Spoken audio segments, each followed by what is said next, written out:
வாய் விட்டு சிரித்தால் நோய் விட்டு போகும், வாங்க சிரிக்கலாம்.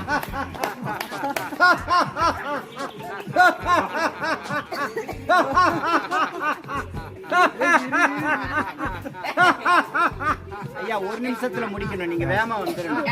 அவங்க சிரிச்சா சிரிக்கவே இல்லைன்னா விட்டுருங்க.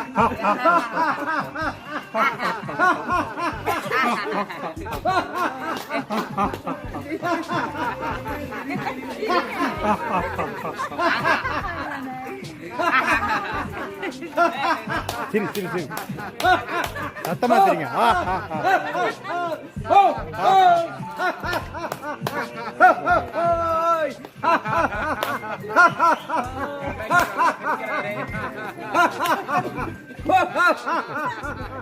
என்ன கருத்து?